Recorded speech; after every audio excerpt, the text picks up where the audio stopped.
استطاعت سے مراد مال. امام مالک فرماتے ہیں استطاعت سے مراد بدن ہے، صحت ہے، تندرستی ہے. آدمی تندرست ہوگا، صحت مند ہوگا تو ہی حج کرے گا. امام اعظم ابو حنیفہ فرماتے ہیں اس استطاعت سے مراد دونوں ہے، مال بھی ہے اور صحت بھی ہے. حج کس پہ فرض ہے؟ جو مسلمان ہے، جو بالغ ہے، جو آزاد ہے، جو عاقل ہے، جس کے پاس سفر کے اخراجات موجود ہو، جو صحت مند ہو، کوئی ڈسیبلٹی نہ ہو، کوئی معذور نہ ہو، اور ساتویں شرط بتاتے ہیں کہ راستہ بھی پرامن ہو. امام اعظم فرماتے ہیں اس آدمی پہ پھر حج فرض ہو جاتا ہے. حج 9 ہجری کو فرض ہوا اور ساری زندگی میں ایک مرتبہ صاحب استطاعت مسلمان پر حج ادا کرنا فرض ہے. جب یہ آیت نازل ہوئی، ملا جی رحمۃ اللہ علیہ فرماتے ہیں جب یہ آیت نازل ہوئی نا وَلِلَّهِ عَلَى النَّاسِ حِجُّ الْبَيْتِ مَنِ اسْتَطَاعَ إِلَيْهِ سَبِيلًا، کہ لوگوں تم پر حج فرض ہو گیا ہے اللہ کے لیے جو اس گھر کی استطاعت رکھتا ہو وہاں پہنچنے کی. تو نبی پاک علیہ السلام نے سب لوگوں کو جمع کیا، وَلِلَّهِ عَلَى النَّاسِ، سب کو جمع کیا اور فرمایا لوگوں اللہ نے تم پر حج فرض کر دیا ہے. تو ایک ملت تھی، مسلمان تھے، جنہوں نے کہا ہم ایمان بھی لاتے ہیں، ہم قبول بھی کرتے ہیں، ہم یہ حج بھی ادا کریں گے. باقی لوگوں نے، باقی ملتوں نے کہا نہ ہم نہیں مانتے، ہم نہ حج مانتے ہیں، نہ اس طرف نماز پڑھتے ہیں، نہ ہم حج کریں گے. اللہ نے اگلی آیت کا اگلا حصہ نازل فرمایا وَلِلَّهِ عَلَى النَّاسِ حِجُّ الْبَيْتِ مَنِ اسْتَطَاعَ إِلَيْهِ سَبِيلًا وَمَنْ كَفَرَ فَإِنَّ اللَّهَ غَنِيٌّ عَنِ الْعَالَمِينَ. جو حج کا انکار کرے وہ کون ہے؟ وہ کافر ہے. ایک تو یہ ہے نا حج پہ نہیں جا سکا، حج کو مانتا ضرور ہے، اس پہ حج فرض تھا نہیں جا سکا، گناہ گار ہے. لیکن جو سرے سے حج کا انکار کر دے، میں نماز پڑھ لوں گا، میں روزے رکھ لوں گا، میں نمازیں پڑھ لوں گا، حج میں نہیں مانتا، میں مانتا ہی نہیں، وہ نماز پڑھنے کے باوجود بھی کیا ہے؟ وہ نماز پڑھنے کے باوجود کافر ہے. اور جو سب کچھ کرتا ہو، نمازیں پڑھتا ہو، روزے رکھتا ہو، حج پہ جاتا ہو، سب کچھ کرتا ہو، ختم نبوت کو نہ مانتا ہو، وہ کیسے مسلمان رہ سکتا ہے؟ وہ بھی پکا کافر ہے، زندیق ہے. وہ قادیانی جو سب کچھ کرتے ہوں لیکن نبی پاک کو آخری نبی نہ مانتے ہوں، ہماری نظر میں فتویٰ یہی ہے کہ وہ مسلمان نہیں رہ سکتا. حضرت ابو ہریرہ رضی اللہ تعالیٰ عنہ ارشاد فرماتے ہیں کہ نبی پاک علیہ الصلوۃ والسلام سے پوچھا گیا یا رسول اللہ سب سے افضل عمل کیا ہے؟ حضور علیہ السلام نے ارشاد فرمایا اللہ اور اس کے رسول پر ایمان لانا. یا رسول اللہ اس کے بعد کون سا اچھا بڑا افضل عمل ہے؟ فرمایا راہ خدا میں لڑنا، جہاد کرنا. یا رسول اللہ اس کے بعد کون سا اچھا افضل عمل ہے؟ تو نبی پاک علیہ السلام نے فرمایا حج مبرور، وہ حج جس میں کوئی برائی نہ کی گئی. حج کو حج کی شرائط کے ساتھ ادا کیا جائے، نبی پاک علیہ السلام کی سنتوں کو پیش نظر رکھ کر حج کیا جائے، گناہوں سے خود کو بچا کر حج کیا جائے، فسق و فجور سے خود کو بچا کر حج کیا جائے، تو پھر اس کا جو اجر ہے یہ کوئی معمولی اجر نہیں ہے. اس کا اجر کیا؟ جنت کی صورت میں اللہ اجر عطا فرماتا ہے. حج کا جو ثواب ہے وہ نبی پاک علیہ الصلوۃ والسلام ارشاد فرماتے ہیں وہ جنت کی صورت میں اللہ عطا فرماتا ہے. حضور علیہ السلام کی حدیث مبارک متفق علیہ بخاری مسلم کی، العمرۃ الی العمرۃ کفارۃ لما بینہما، ایک عمرے سے دوسرے عمرے کے درمیان کا جو عرصہ ہے نا یہ گناہوں کا کفارہ ہے. آدمی جب 2 عمرے کرتا ہے ان کے درمیان جو گناہ ہوتے ہیں اللہ وہ معاف فرما دیتا ہے. اور پھر والحج المبرور لیس لہ جزاء الا الجنہ، اور حج مبرور کا، حج مقبول کا جو بدلہ ہے وہ جنت ہے. اسی طرح ابن ماجہ شریف کی حدیث نمبر 2892 نبی پاک علیہ السلام ارشاد فرماتے ہیں الحجاج والعمار وفد اللہ ان دعوه اجابهم وان استغفروه غفر لهم. حج اور عمرہ کرنے والے اللہ کے مہمان ہیں، حج اور عمرہ کرنے والے اللہ کے مہمان ہیں. وہ اس سے دعا کریں تو اللہ تعالیٰ ان کی دعائیں قبول فرماتا ہے، اور اگر اس سے بخشش طلب کرے تو انہیں بخش بھی دیتا ہے. اگر ہمارے گھر کوئی مہمان آئے تو ہم مہمان کی تکریم کرتے ہیں، مہمان کا خیال رکھتے ہیں، مہمان جو مانگتا ہے ہم دے دیتے ہیں. تو کعبۃ اللہ کی طرف سفر کرنے والا اللہ کا مہمان ہے، جب وہ ہاتھ اٹھاتا ہے تو اللہ خالی واپس نہیں بھیجتا. مسند احمد کی حدیث نمبر 5372 نبی پاک علیہ السلام ارشاد فرماتے ہیں اذا لقيت الحاج فسلم عليه وصافحه وامره ان يستغفر لك قبل ان يدخل بيته فانه مغفور له. جب تم حاجی سے ملاقات کرو نا تو اسے سلام کرو، اس سے مصافحہ کرو، گھر جانے سے پہلے اسے دعا منگواؤ. کیوں؟ اس لیے کہ اس کی بخشش ہو چکی ہے، اور وہ جو دعا کی درخواست کرتا ہے اللہ اس کی دعائیں بھی قبول فرماتا ہے۔ کیوں؟ حاجی 400 مسلمانوں کی شفاعت کرتا ہے۔ حدیث نبی علیہ الصلوۃ والسلام کی، ایک حاجی کتنے لوگوں کو جنت لے جاتا ہے؟ 400 بندوں کو وہ جنت کی طرف لے کے جاتا ہے۔ ایک خوبصورت حدیث حضرت عبداللہ بن عمر رضی اللہ تعالیٰ عنہ سے مروی ہے کہ ایک انصاری صحابی حضور کی بارگاہ میں آئے اور حاضر ہوتے انہوں نے سلام کیا اور کہنے لگا یا رسول اللہ میں آپ سے کچھ باتیں پوچھنا چاہتا ہوں۔ نبی پاک علیہ السلام نے ارشاد فرمایا ان شئت اخبرتک عما جئت تسأل وان شئت سألتنی فاخبرک، اگر تو چاہے تو جو تو سوال پوچھنے والا ہے وہ میں ہی بتا دوں کہ تو کیا سوال پوچھنے والا ہے، اور یا اگر تو چاہتا ہے چلو تو سوال پوچھ لے میں جواب دے دیتا ہوں۔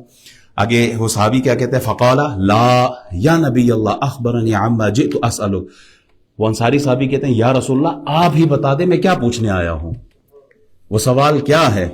نبی پاک علیہ السلام ارشاد فرماتے قال جئت تسألنی عن الحاج ما له حين يخرج من بيته وما له حين يقوم بعرفات وما له حين يرمي الجمار وما له حين يحلق رأسه وما له حين يقضي آخر طواف بالبيت فقال يا نبي الله والذي بعثك بالحق ما أخطأت مما كان في نفسي شيئا۔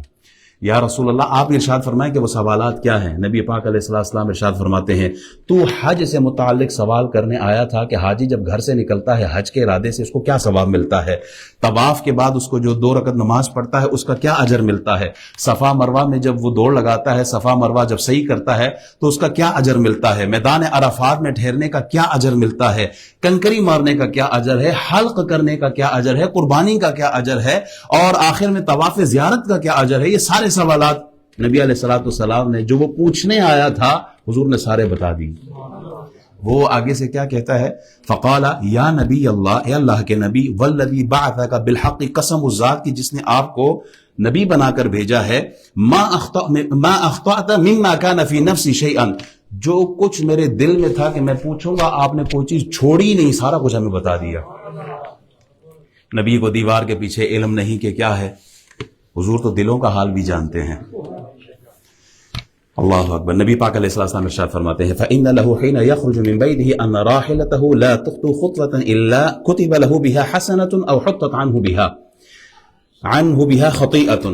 حاجی جب اپنے گھر سے نکلتا ہے سواری پہ سوار ہوتا ہے، سواری جب قدم اٹھاتی ہے اللہ نیکی دیتا ہے، سواری جب قدم رکھتی ہے اللہ گناہ مٹا دیتا ہے۔ پھر طواف کے بعد 2 رکعت پڑھنے پر بنو اسماعیل کا ایک غلام آزاد کرنے کا ثواب ہے، صفا مروہ میں جب صحیح کرتا ہے آدمی تو 70 غلاموں کو آزاد کرنے کا ثواب ہے۔ فَإِذَا وَقَفَ بِعَرَفَةٍ فَإِنَّ اللَّهَ عَزَّ وَجَلَّ يَنزِلُ إِلَى السَّمَاءِ الدُّنْيَا فَيَقُولُ انظُرُوا إِلَى عِبَادِي شُعْثًا غُبَرًا اشْهَدُوا أَنِّي قَدْ غَفَرْتُ لَهُمْ ذُنُوبَهُمْ وَإِنْ كَانَ عَدَدَ قَطْرِ السَّمَاءِ۔ پھر جب حاجی عرفات میں کھڑا ہوتا ہے نا تو اللہ تعالیٰ آسمان دنیا پر اجلال فرماتا ہے اپنی شان کے لائق کے مطابق، اور فرماتا ہے فرشتوں سے میرے بندوں کو دیکھو کس طرح یہ پراگندہ بال اور غبار آلود چہروں کے ساتھ آئے ہیں، تم گواہ رہو اگر ان کے گناہ پانی کے قطروں سے بھی زیادہ ہوئے تو میں معاف کر دوں گا۔ عرفہ کے دن اللہ فرشتوں کے سامنے کیا فرماتا ہے میرے بندے آئے ہیں گناہوں کے ساتھ آئے، ان کے گناہ اگر ریت کے ذرات سے بھی زیادہ ہو، بارش کے قطروں سے بھی زیادہ ہو، سمندر کی جھاگ سے بھی زیادہ ہو، میں اللہ ہو کر یہ کہتا ہوں میں نے ان سب کے سارے گناہ معاف کر دیے۔ کتنی بڑی فضیلت ہے۔ اے میرے بندو یا ایھا الانسان ما غرک بربک الکریم، تمہیں کس چیز نے دھوکے میں ڈالا ہے؟ تم گناہ کو دیکھتے ہو گناہ کتنا بڑا ہے، گناہ کو نہ دیکھو، یہ دیکھو رب کی رحمت کتنی بڑی ہے۔ ساری زندگی شراب بیچتے رہے، ساری زندگی حرام کماتے رہے، اینڈ پہ لوگ تانے دیتے ہیں وہ دیکھو یہ شراب کمائے۔ او بھائی اللہ فرماتا ہے مایوس نہ ہونا، میں معاف کرنے والا ہوں۔ جب اللہ معاف کرنے والا ہے بندے تیری کیا جرت ہے کسی کو تو مایوس کرے؟ اللہ معاف کرنے والا ہے، اللہ معاف کرنے والا ہے۔ نبی پاک علیہ الصلوۃ والسلام کی حدیث سے معلوم ہوا گناہ جتنے بھی زیادہ ہوں گناہ سے اللہ کی ذات سے مایوس نہیں ہونا چاہیے۔ اللہ کے حضور ایک آنسو کا قطرہ بہا دے اللہ اس کی بڑی قدر کرتا ہے۔ بندے تو آ میری طرف میں سارے گناہ معاف کر دوں گا، بلکہ گناہ تو گناہ معاف جس کے لیے تو ہاتھ اٹھائے گا میں نے اس کے پلے بھی کوئی چیز نہیں چھوڑنی، اس کے بھی سارے گناہ معاف کر دینے۔ پھر فرماتے ہیں وَإِذَا حَلَقَ رَأْسَهُ فَلَهُ بِكُلِّ شَعْرَةٍ سَقَطَتْ مِنْ رَأْسِهِ نُورٌ يَوْمَ الْقِيَامَةِ، اور جب سر منڈاتا ہے تو ہر بال کے بدلے اس کو ایک نیکی ملتی ہے، اس کے گناہ مٹتے ہیں، اور پھر کیا؟ نور یوم القیامہ، وہ بال روز قیامت حاجی کے لیے نور کا سبب ہوں گے، اس سے روشنی ملے گی اسے۔ اور پھر فرماتے ہیں وَإِذَا قَضَى آخِرَ طَوَافِهِ بِالْبَيْتِ خَرَجَ مِن ذُنُوبِهِ كَيَوْمِ وَلَدَتْهُ أُمُّهُ، حاجی جب طواف زیارت کرتا ہے تو نبی پاک علیہ السلام فرماتے ہیں وہ ایسے پلٹ کے جاتا ہے جیسے آج ہی کے دن اس کی ماں نے اس کو جنم دیا ہو، یعنی اس کے کھاتے میں کوئی گناہ نہیں ہوتا۔ اور ایک روایت میں آتا ہے کہ فرشتہ آ کے اس کے کندھے پہ ہاتھ رکھ کے کہتا ہے جا تیرے سارے پچھلے گناہ معاف ہو گئے، نئی سرے سے تیری زندگی شروع ہو گئی۔ حج کا سفر اتنا مبارک سفر ہے۔ ایک حدیث میں ہے نبی پاک علیہ السلام ارشاد فرماتے ہیں حاجی جب حج کے ارادے سے گھر سے نکلتا ہے نا، حدیث کا مفہوم ہے، تو اگر راستے میں اس کی ڈیتھ ہو جاتی ہے تو قیامت تک کے لیے اس کو حج کا ثواب ملتا رہتا ہے، قیامت تک کے لیے اس کو حج کا ثواب ملتا ہے۔ حج کے فائدے کیا ہیں؟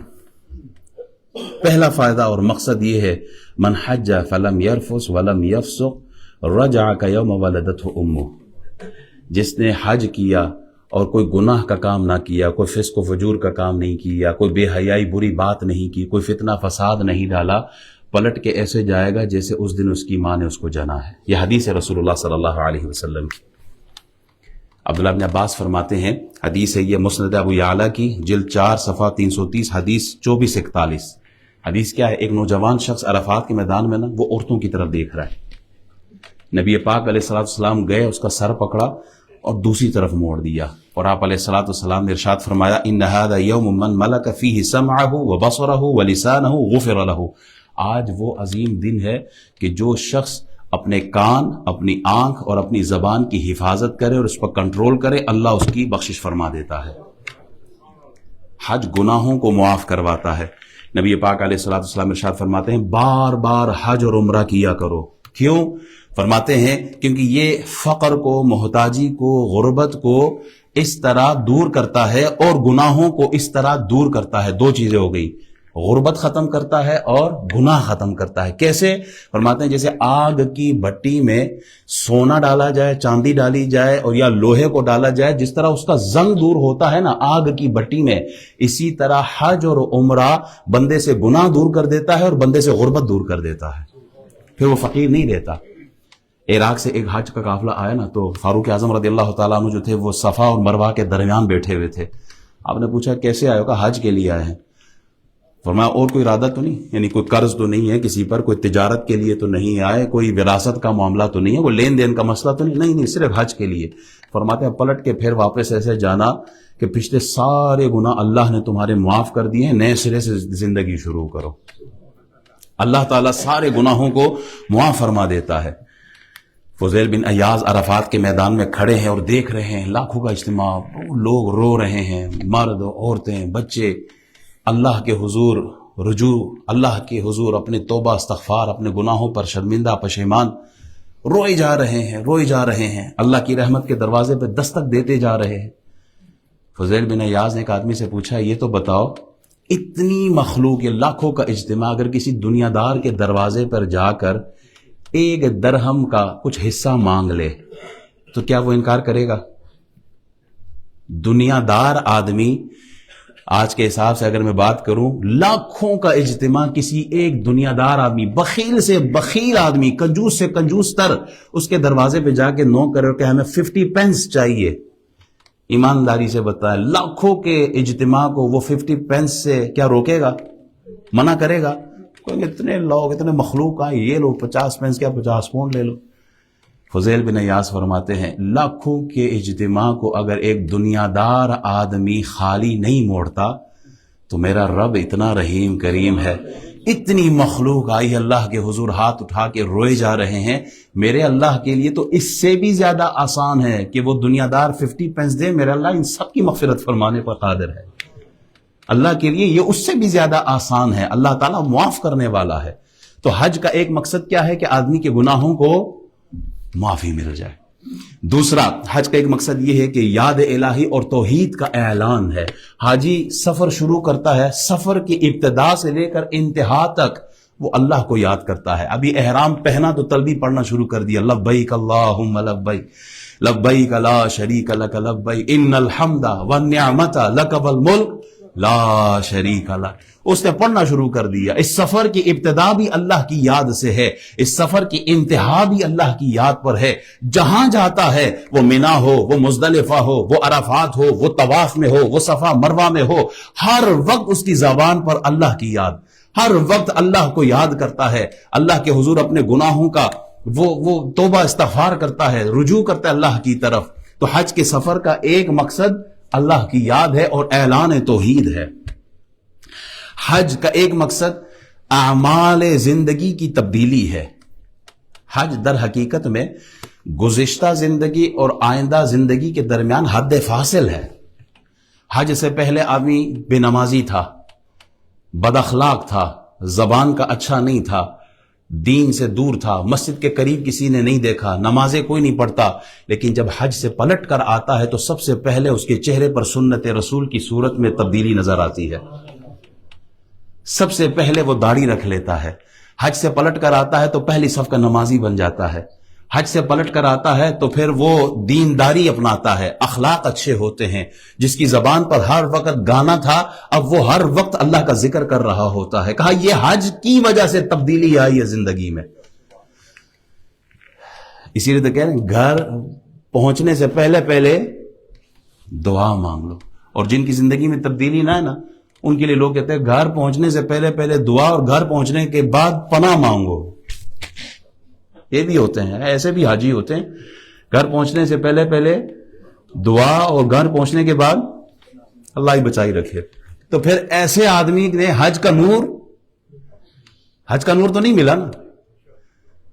نمازوں میں سستی تھی, زکوٰۃ دیتے ہوئے وہ ہیلے بہانے کرتا تھا, وہ اس کی پہچان ہی فتنہ فساد کے ساتھ تھی کہ یہ آدمی فتنہ فساد. حج کے بعد بھی اگر تبدیلی نہیں آئی ہے تو زمزم اور کھجور کے سوا وہ حج سے, حرم سے, اللہ کے گھر سے کون سا نور لے کر آیا ہے؟ کوئی تو پوچھے کہ زائرین حرم سے اقبال کہ حرم کا تحفہ زمزم کے سوا کچھ اور نہیں؟ تو حج کرتا کیا ہے؟ حج بندے کی زندگی تبدیل کروا دیتا ہے. اگر زندگی تبدیل نہیں ہوئی, وہی کام دوبارہ, وہی اعمال, وہی کردار, تو پھر وہ اپنے حج پہ غور کرے کہ مجھ سے کمی کہاں رہ گئی ہے.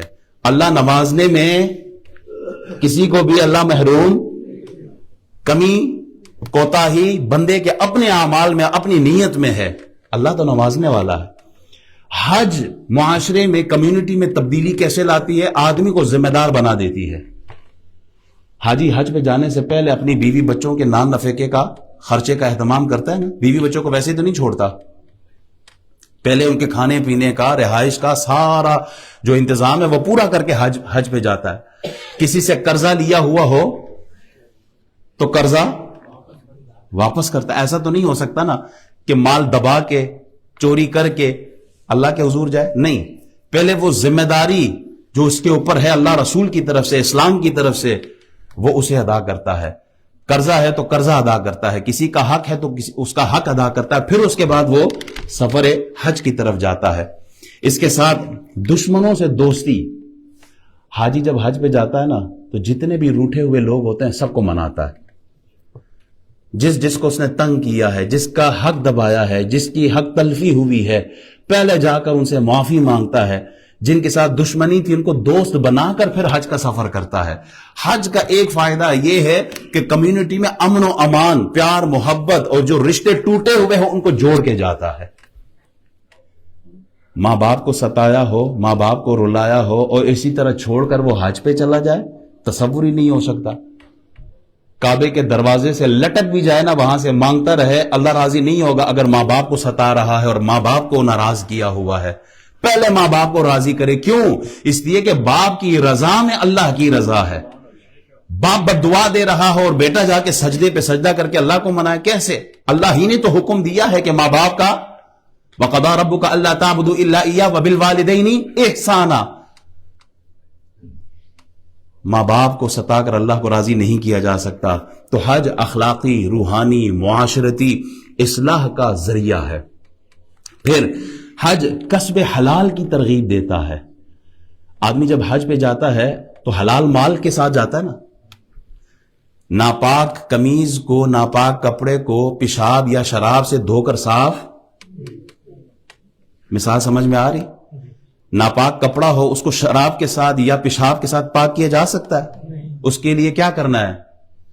پانی ہوگا نا، پاک صاف پانی ہوگا، اس سے صاف ہوگا. حج پہ آدمی جائے اور حرام مال کا احرام پہن کر جائے، اس کا حج قبول ہے؟ حرام مال سے کمایا ہوا احرام لبیک اللہم لبیک کہتے ہوئے اللہ کی طرف جائے تو ایسے آدمی پر رحمت نہیں، اللہ کا عذاب آتا ہے، لعنتیں برستی ہے ایسے شخص پر. کیونکہ شرائط پہلے پورے کرنے چاہیے نا. نماز فرض ہے، ایک آدمی نماز پڑھنے کے لیے کپڑا ناپاک پہن کر آ جاتا ہے تو کیا اس کی نماز ہے؟ بے وضو کھڑے ہو کے نماز پڑھے، کیا اس کی نماز ہے؟ کیوں؟ کہا پہلے شرط پوری کرو، شرط پوری ہوگی اس کے بعد عبادت قبول ہوگی. حج پہ اس وقت آؤ جب مال بھی حلال کا کمایا ہو.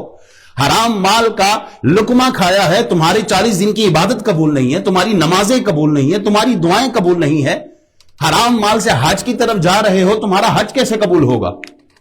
تو حج کیا کرتا ہے؟ کہا پہلے آدمی کو قصب حلال کی طرف، حلال رزق کی طرف مائل کرتا ہے. بندے پہلے حلال مال کما، پھر حلال مال سے جو تو نے مال کمایا ہے حلال رزق سے، اس پر تو حج کی طرف بڑھ، اور جب تو قدم اٹھائے گا اللہ تیرے گناہوں کو معاف کرتا رہے گا.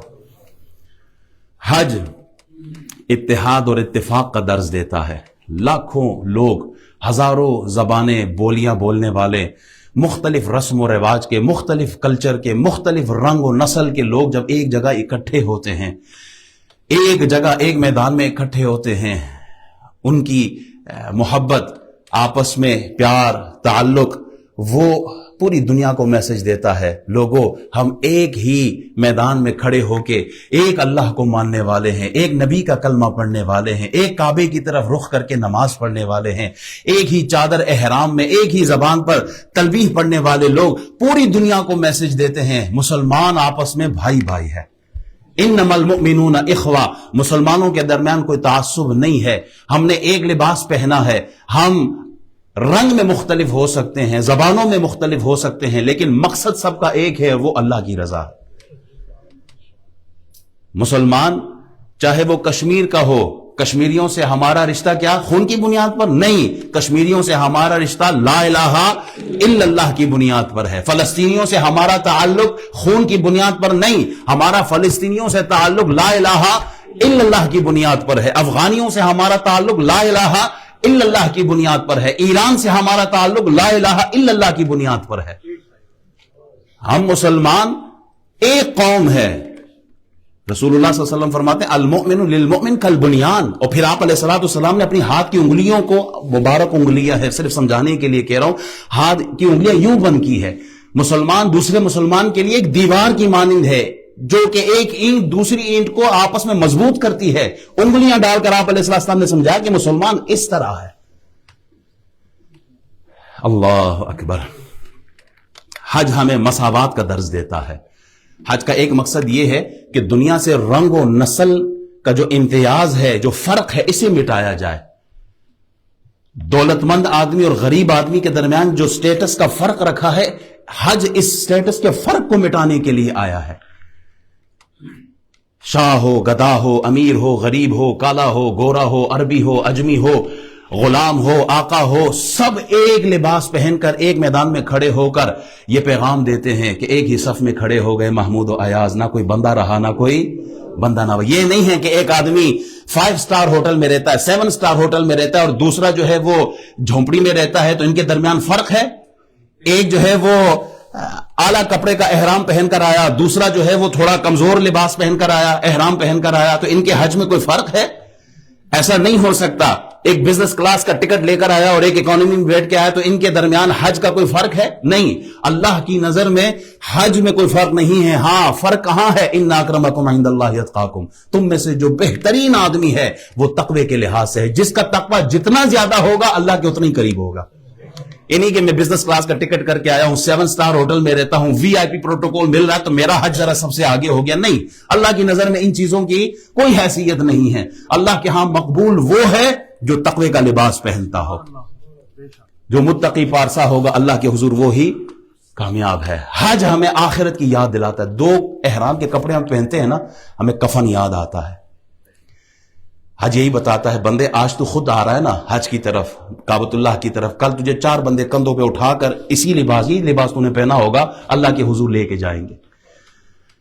میدان عرفات ہمیں قیامت کا منظر پیش کرتا ہے جہاں لاکھوں کا اجتماع ہے، ہر ایک اللہ اللہ کر رہا ہے۔ کہا ایک وقت ایسا آئے گا لاکھوں کا اجتماع ہوگا، ان کے درمیان تو کھڑا ہو کر اللہ اللہ کرے گا، قیامت کا منظر ہوگا۔ ایک وقت وہ آئے گا، آج تو خود آیا نا کعبۃ اللہ کی طرف، ایک وقت وہ آئے گا جب تجھے اٹھا کے لے جایا جائے گا، تو بھی اسی آس پر جا رہا ہوگا۔ یہاں تو کعبے کا دیدار ہے نا، وہاں کعبے والے کا دیدار ہوگا۔ حج ہمیں آخرت کی یاد دلاتا ہے۔ حج شیطان سے دشمنی کا اعلان ہے۔ لاکھوں روپے ہم خرچ کرتے ہیں، ہزاروں پاؤنڈ ہم خرچ کرتے ہیں، اور وہاں جا کر رمی جمرات شیطان کو کنکر مارتے ہیں۔ ہم اعلان کر رہے ہوتے ہیں اللہ تیرے دشمن کو ہم اپنا دشمن سمجھتے ہیں، اللہ جو تیرا دشمن ہے، جو تیرا باغی ہے، اسے ہم اپنا دشمن سمجھتے ہیں۔ یہ صرف حج کے موسم میں ہی نہیں ہونا چاہیے، یہ زندگی کے ہر شعبے میں اللہ کے دشمن کو اپنا دشمن سمجھنا چاہیے۔ وہاں کنکر مارتے ہیں، یہاں آ کے گلے لگا رہے ہوتے ہیں۔ ہم دعائے قنوت میں کیا وَنَخْلَعُ وَنَتْرُكُ مَن يَفْجُرُكُ ہم اعلان کرتے ہیں، ہم وہاں کچھ اور کہہ رہے ہوتے ہیں، زندگی میں ہمارا معاملہ کچھ اور ہوتا ہے۔ اللہ ہمیں سمجھنے کی توفیق عطا فرمائے۔ حج اخلاق حسنہ کی ترغیب دیتا ہے۔ آدمی جب حج پہ جاتا ہے تو فسق و فجور سے دور رہتا ہے، گناہ سے دور رہتا ہے، بد اخلاقی نہیں، گالی نہیں، فتنہ نہیں، فساد نہیں۔ کیوں؟ حضور نے فرمایا ہے کہ جو حج کرے اور گناہ سے خود کو بچائے رکھے وہ ایسا ہے جیسے آج اس کی ماں نے اس کو جنم دیا، کوئی بدتمیزی بد اخلاقی وہاں نہیں ہوتی۔ تو حج ہمیں اخلاق حسنہ کی ترغیب دیتا ہے۔ یہی اخلاق حج میں ہی نہیں یہاں بھی تو نے اپنانے ہیں۔ حج صبر کا درس دیتا ہے، سردی ہو، گرمی ہو، بارش ہو، دھوپ ہو، جہاں آپ گاڑی کا مسئلہ، ہوٹل کا مسئلہ، بیڈ کا مسئلہ، کھانے پینے کا مسئلہ، حج کہتا ہے اب تو نے صبر کرنا ہے۔ یہاں تو نے گلے شکوے لڑائی جھگڑا نہیں کرنا، یہاں تو نے صبر کرنا ہے۔ تو اہل و عیال، بیوی، بچوں کو، کاروبار سب کچھ چھوڑ کے اللہ کے لیے آیا ہے، تو اب تو نے جس حالت میں بھی ہے تو نے صبر کرنا ہے۔ حج کا سب سے بڑا مقصد وہ یہ ہے کہ وہ اللہ کی رضا حاصل کرے۔ ہر عبادت کا مقصد کیا ہے؟ نماز کیوں پڑھتے ہیں؟ روزہ کیوں رکھتے ہیں؟ اسی طرح حج کیوں کرتے ہیں؟ اللہ راضی ہو جائے۔ محنت مزدوری سے مال کمایا تھا، دن رات کی نیند قربان کی، آرام سکون سب قربان کیا مال کمانے کے چکر میں۔ جو مال اتنی مشکلی سے کمایا وہی مال اپنے ہاتھ سے ایجنٹ کو دے رہا ہے 6,000 7,000 پاؤنڈ۔ کیوں؟ اللہ راضی ہو جائے۔ میں نے اس لیے مال دیا تاکہ میں اللہ کو راضی کروں۔ جو بندہ 10 منٹ کام پر جانے سے لیٹ ہو جاتا تو پورے گھر کو سر پہ اٹھا لیتا ہے، وہی بندہ ساری دنیا کے کام کاج چھوڑ کر، کاروبار چھوڑ کر، مکان دکان چھوڑ کر، وہ تجارت چھوڑ کر، وہ مہینے کے لیے 20 دنوں کے لیے حج بیت اللہ کا سفر کرتا ہے۔ بندے تو 10 منٹ لیٹ ہو جاتا تو یہ حال ہوتا، یہاں تو مہینے بھر نہیں جا رہا۔ کیوں؟ اللہ راضی ہو جائے۔ میں سب کچھ اس لیے کر رہا ہوں کہ میرا رب مجھ سے راضی ہو جائے۔ جس طرح رمضان میں ہم اعتکاف میں بیٹھتے ہیں ساری دنیا سے کٹ کر، کہا حاجی بھی اسی طرح سب کچھ چھوڑ چھاڑ کر اللہ کو راضی کرنے کے لیے پہنچتا ہے۔ اپنا خوبصورت لباس اتار کر 2 جو سفید کپڑے ہیں احرام کی صورت میں وہ پہن لیتا ہے۔ کیوں؟ کہ اللہ راضی ہو جائے۔ وہ بال جو بنواتے، بال شیشے کے سامنے کھڑے ہو کے 10-10 منٹ بال بنوانے میں لگا رہتا ہے، وہ بال جا کے وہاں گنجا ہو جاتا ہے۔ کیوں؟ اللہ راضی ہو جائے۔ صفا مروہ، طواف، سعی، پھر منا، مزدلفہ، عرفات، کتنی تھکاوٹ۔ جو حج کر کے آئے ان کو پتہ ہے اس دن کی تھکاوٹ کیا ہوتی ہے۔ حاجی اسلم صاحب کو تو یاد ہوگا، حاجی اسلم صاحب 2010 میں اور حاجی صاحب اکٹھے حج پہ تھے، تو بڑی سخت تھکاوٹ ہوتی ہے، سب منظور۔ کیوں؟ اللہ راضی ہو جائے۔ کچھ تو ظالم ایسے بھی ہوتے ہیں، ہمارا نام بھی بدنام کیا ان ظالموں نے، کہ جو ویزا لیتے ہیں صرف اس لیے کہ وہاں جا کے بھیک مانگیں گے۔ آپ سب کی خبریں آپ نے سنتے ہی ہوں گے، آپ کو پتا ہوگا اس بارے میں۔ ناک کٹوا دی انہوں نے ہماری بھی، بھیک مانگنے کے لیے جاتے ہیں۔ کہاں ساری دنیا کے امیر لوگ وہاں پہنچے ہوتے ہیں، چلو مال کما لیتے ہیں۔ تو ان کا مقصد کیا ہوا؟ اللہ کی رضا نہیں، ان کا مقصد تو دنیا ہوگی، مال ہو گیا، پیٹ ہو گیا۔ حضرت سالم یا حضرت عمر بن خطاب رضی اللہ تعالیٰ عنہ کے پوتے ہیں، یہ طواف کر رہے نا، تو خلیفہ ہشام بن عبد الملک نے دیکھ لیا کہ عمر کا پوتا آیا ہوا ہے، دوڑتے ہوئے گیا،